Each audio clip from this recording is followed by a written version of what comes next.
जय गुरुदेव, जय गुरुदेव। भूखे को भोजन देने का महत्व। एक साहूकार अपने धन से बहुत सा परोपकार करता था। अधिक समय गुजरने पर वह समय के चक्कर में आकर गरीब हो गया। स्त्री बच्चे मोहताजी में रहने लगे। किसी किसी दिन भोजन भी नसीब नहीं होता था। दुख से बहुत दुखी थे। दोनों प्राणी सोचने लगे कि भगवान, क्या हमारा दिन अच्छा भी आएगा? परंतु अच्छा दिन नहीं आया। जिसके राज में वह रहता था, वह राजा सबका पूर्ण अपने धन से खरीदा करता था। स्त्री ने अपने पति साहूकार से बात की कि हमारे बच्चे बहुत दुखी हैं। आप क्यों न ऐसा करें कि जो पूर्ण हमने अपनी सारी उम्र में किया है, उसका फल चलकर इसी राजा से ले आवें। स्त्री और साहूकार राजा के पास गए। राजा ने कहा कि राजन, मैं अपना पुण्य बेचने आया हूँ। राजा ने कहा कि आप इस शीशे के सामने खड़े हो जाएं, ताकि आपको मालूम हो कि कितना पुण्य है और कितना आप बेचना चाहते हैं। साहूकार और उसकी स्त्री शीशे के सामने खड़े हुए। तब उन्होंने देखा कि उनका कुछ भी पुण्य उस शीशे में ना निकला। स्त्री बहुत दुखी हुई। इतना करते हुए भी हमारा कुछ भी पुण्य ना निकला, अब क्या करें? एक दिन उनके बच्चे भूख से पीड़ित और खुद स्त्री पुरुष दुखी थे। एक आदमी उन्हें रोटी दे गया। जब स्त्री पुरुष उसको खाने को बैठे तो बच्चा रो रहा था।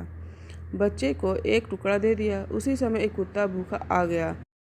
स्त्री ने पुरुष से कहा कि हमारी तरह यह भी भूखा है। इसमें परमात्मा की आत्मा है, इसको एक टुकड़ा दे देना चाहिए। अपनी भूख को रोक दुखी कुत्ते को टुकड़ा दे दिया और आप भूखे रहे। क्या करें? अपनी वेदना की तरह सेठ और उनकी धर्मपत्नी ने कुत्ते की भूख को मिटाया। वह कुत्ता खाकर चला गया। कुछ दिन बीते। स्त्री पुरुष ने बात की, अब ऐसा करें कि फिर से राजा के पास चलकर देखा जाए। यदि भूल से पूर्ण बन गया हो तो उसका फल ले लिया जावे। साहूकार फिर राजा के पास गया और कहने लगा कि अब हमारे पुण्य को लिया जावे। राजा ने कहा, शीशे के सामने खड़े हो जाएं। स्त्री पुरुष साहूकार उसी शीशे के सामने खड़े हुए तो देखते हैं कि भूख से व्याकुल होकर रो रहे हैं। उसी समय एक रोटी किसी ने दे दिया। उसको खाने ही जा रहे थे कि एक कुत्ता भूखा आ गया। सेठ जी अपने भूख को रोककर उस संतप्त भूखे कुत्ते को अपनी हक में से एक टुकड़ा दे रहे हैं। यह एक पुण्य बना। राजा ने पूछा, यह पुण्य सब दोगे? साहूकार को मालूम ना था कि हमारा पुण्य इतना हो सकता है। उसने कहा कि हम सब देना चाहते हैं। जब पुण्य तराजू पर तौला गया तो राजा का सारा धन चढ़ गया और पुण्य का पल्ला भारी रहा।